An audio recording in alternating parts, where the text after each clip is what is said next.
احدهم بيقول في منشور ليه: صديق بيحكي بيقول كنت في محافظه تانية بزور صديق مريض، وتكلفه مواصلاتي لحد بيتي 40 جنيه، وكان معايا في محفظتي اخر 50 جنيه. ركبت اول مواصله وبدفع الاجره، اتفاجئت بصديق ما شفتوش من 5 سنين اصر يدفع لي الاجره. خدنا بعض بالحضن واتكلمنا في امور الحياه لحد ما نزلت. ولما نزلت عشان اركب تاني مواصله من الموقف، لقيت واحد واقف بعربيته وبيزمر لي. ببص ليه لقيته صديقي اللي ساكن في الشقه اللي فوقيه.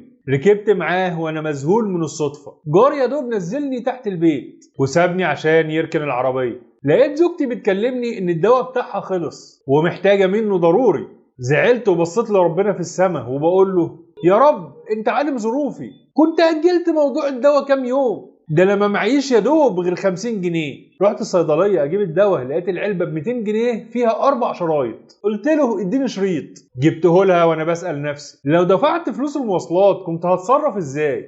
معقول يا رب مرتب الاحداث بالشكل ده؟ كده ايقنت ان هي ما كانتش صدفه، ده سيناريو الهي مكتوب بعنايه. رغم فرحتي باني جبت لها الدواء الا اني بسال نفسي بكره هناكل ايه واخر 50 جنيه اتصرفت.